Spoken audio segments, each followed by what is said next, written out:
Một trận bóng của bố là 20 phút, một trận này là 20 phút. Tầm 20 phút rồi. Tôi không bận, cho tự chỉnh cái tự làm nó biết. À rồi còn hẹn giờ để ép tôi đây. Chịu nhé, tự lên một phơi.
Các bạn có sĩ đóc nhìn là thấy hết hồn rồi. Hà Lan, ok, biết chơi đấy, biết nhiều thứ đấy. Đó. Nắm hậu vệ AC Milan, AC Milan luôn. Ok, AC Milan, Man U đến đây.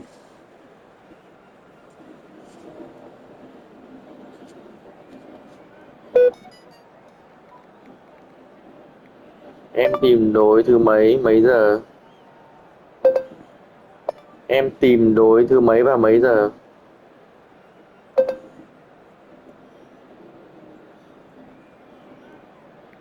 Em có đối chưa?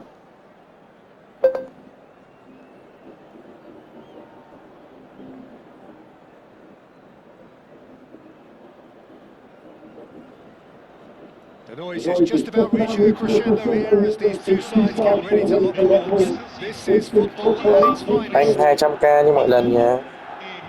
The San Siro for nigh on a century belongs Như mọi lần nhé. Calames, the ultimate status symbol of their glorious history.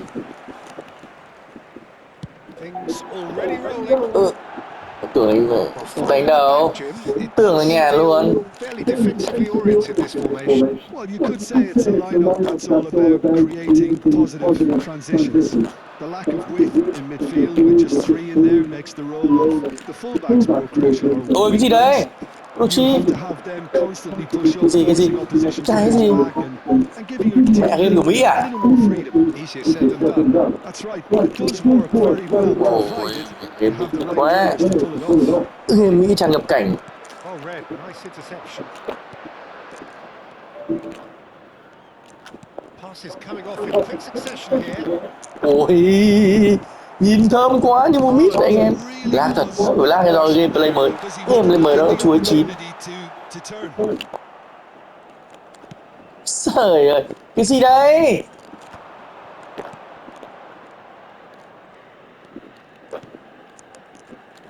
Now Franco Baresi, still to this day the ultimate benchmark for anyone Sao? of a defensive mindset, Jim. Well, I'd be hard-pressed to name anybody who've got close when it comes to reading the game as well as him. He leads by example, always timing his challenges to perfection and knowing instinctively when to bring the ball out of Trời ơi defence. mẹ. It's almost Lấy like having a chúa thôi. defender and the playmaker combined. Oh, good read. He read Bắt that bài dễ really quá. well and stopped it. Pull it. Now, what about a counter-attack? Looking to play him in. Out for a throw.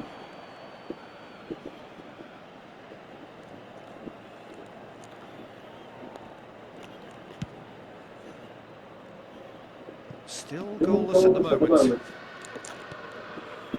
Yamal is one whose deliveries we all know about. Not the most Cái accurate pass. cái gì đây? Now it's Pato.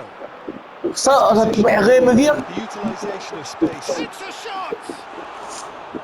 An attempt which, in hindsight, was probably Xíu just anh báo beyond him. số sân You can nhé. never be too safe with someone like him around. They got away with that. Sợ quá. And it's Zanetti. Gerrard Sợ.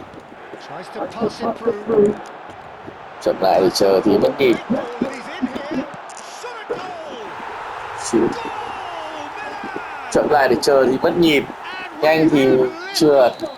Game này khó chơi I don't want to rồi. be overly harsh on the defensive side of things here, Peter, but the build-up was so slick and executed with such quality, it made life just that bit too difficult for them.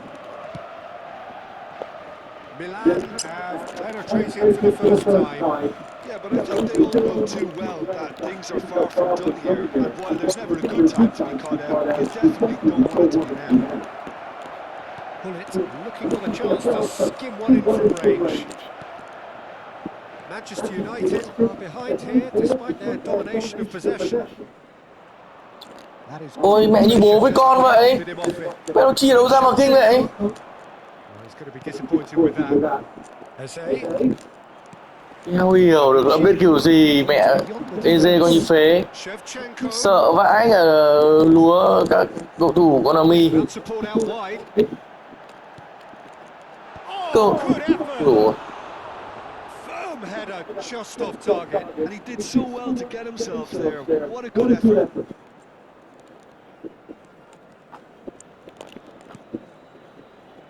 Schlotterbeck. Roberto Carlos. 30 minutes gone. Here's Haaland. Knocks it into space. Pullet constantly looking for the ball into the box. Lovely pass, but can he get there? Probing pass. And into the grateful arms of the Giờ keeper. ra. Chơi bóng là phải vui. Chơi bóng là phải vui mới thắng được. Roberto Carlos. Okay, initially he probably was afforded the space Đây là to EZ. hold on to it, but the longer he did that, the more he was going to be swamped. Ambitious ball here. And he whips it in. Vieira clears it away. Okay, being behind at the break isn't ideal, but there's plenty of time to reply. Mai Important game interception. tí thì chết người. Mai game tí thì chết người. Nesta. Được There's rồi. a probing EZ giờ ball. không khác như một thằng đần. Now that looks a decent ball. Tanucci has it in a wide position. Finds himself unceremoniously floored. Tanucci just loves to go forward whenever he can. Update thì bị la. And this is Pato. Pato unable to make it happen for all his good intentions. Now it's Yamal. Maldini gets a foot in and wins the ball. And it's Pato. And this is Shevchenko. Pato. Shevchenko. Played out wide. And the referee has signalled for half-time. Well, there were plenty of talking points in that first half, but just the one goal. It's still anybody's game here. Manchester United finding themselves behind by just one goal at the break. Well, for me, Peter, things have never really got going, but at least this will be a good time to reflect and regroup. I can see a few changes coming, because whatever they've been doing, it just hasn't gelled. So that's it for the first half, and everyone takes a well-earned rest. And we're already back up and running after half-time. Không hiểu la cái gì, không quạt được lên, không làm gì được hết. With some bigger names standing up here, at times they didn't even look as if they knew what they were doing. And that's been intercepted. That was well played, well stopped. And this is Muốn là vui vẻ với Shevchenko. game nhưng mà không vui được. Played back to the goalkeeper. Well, it didn't look good for a while, but that was brave defending, and they got away with it. That's simply brilliant defending. They were outnumbered, but he still came out on top. Gerrard. And here's Haaland. And this is Messi. Can he get it through? Tên Schlotterbeck gets Mauro across to Maldini intercept that. nói nhiều. And here's Messi. Picked up Không nói nhiều.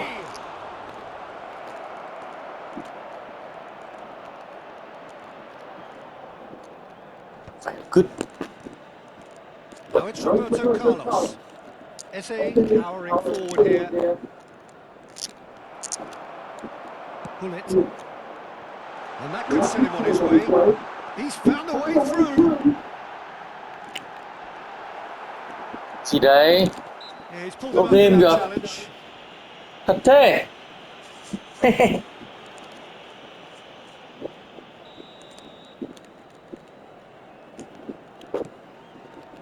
Manchester United still trailing by one and looking here to take it up a notch after the break. Roberto Carlos, very much a man of this moment. And here's Haaland. Yamal currently being consciously targeted. Chance, Ôi, surely! Teta kìa. Well, it's definitely the Quái right vật. attitude and application, Peter. They've Quái vật này, quái vật này. They have grabbed themselves an Cái nhà có bóng ra đây như này để mà that sút mà nó comes vẫn as đỡ a được. very welcome relief. Now let's see who's got Coi anh em ra gì. Eze, rời sân em ơi. so smooth. A So signature finish. smooth. Well, we could be a little critical of that defense Ta there, cần một but nhân the tố khác, timing was đó chính là pretty much Garen perfect. Batistuta.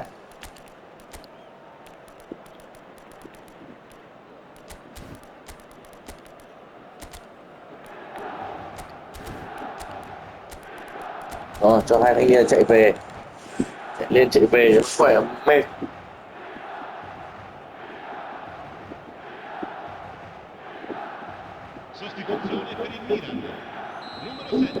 So changes afoot here and from both sides. It's starting to look very interesting, this. Well, I'd happily watch this every week. Nearly, but not quite. Well, it wasn't the worst decision, really. He certainly had enough belief to take it on. Short changes in with that pass. That's a good ball out wide. Rijkaard. Manchester United are, of course, in a position to go to the bench should the need arise. Looking for options. Chance for a shot! Goal, Milan! And they get themselves in front! Wonderfully smooth, smart and slick. Well, you've always got to have players that are willing to make the runs. And when you keep plugging away, that will happen. And in a trice, the substitute has scored already. That's us, as the manager, would have seen it. An impact sub. Cho chưa? Xóa rồi. Milan Cho con have their hơi lead. một chút nè. Serginho. Now it's Rafael Leao. They've got to be quick moving this forward. He's picked his way through. That's an errant pass. Tôi có cảm giác nó chiều cái game khác vậy anh em. Messi. And it's Batistuta. Ồ, Tanucci. cái gì đấy? Across. Played into space. And he Ôi, cuts out the supply. tay à anh em. Mẹ chân dưới đây mà. Roberto Carlos. This is a promising build-up. That is good strength. It's the and Batistuta! It's loose now and they want to get it back. Well, there's plenty to like about this approach. Get your head down, keep backing away, and eventually things might change for you. He's going for goal! And he's stuck it away! Loris đứng cạnh. Make up vẫn sút được vào. And there we have it, the two-goal Tài vãi cả version. đái luôn. You don't keep those outs. He knew. He just knew. Đứng cạnh luôn lại rồi. Every bit of that Ôi makes giời ơi, sense. không thò thật He ra. wanted to hit it. He knew his landscape.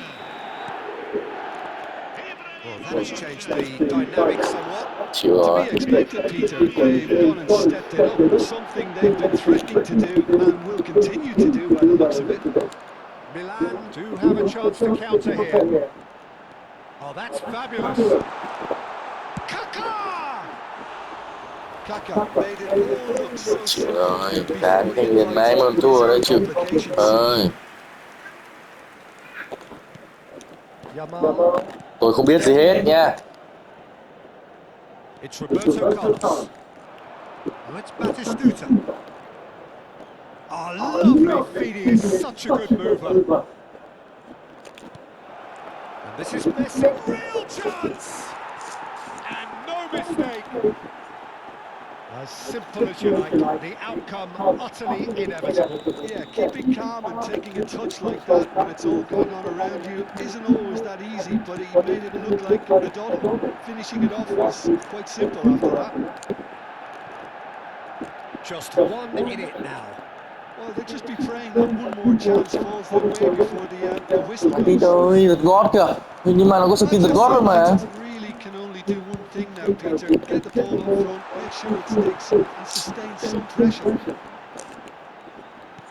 Well seen. Saw that coming. That's great positioning, so good from him. That's a throw. Ci saranno 3 minuti di recupero. What a throw in. Chịu, đá này thua Kenichi đúng rồi, is cái. someone so often referred to as the defender's Nó thay đổi defender. hẳn cái play luôn, đá khó chịu kinh khủng. Costa Curta. And they'll start all over again with the goalkeeper. That's the throw.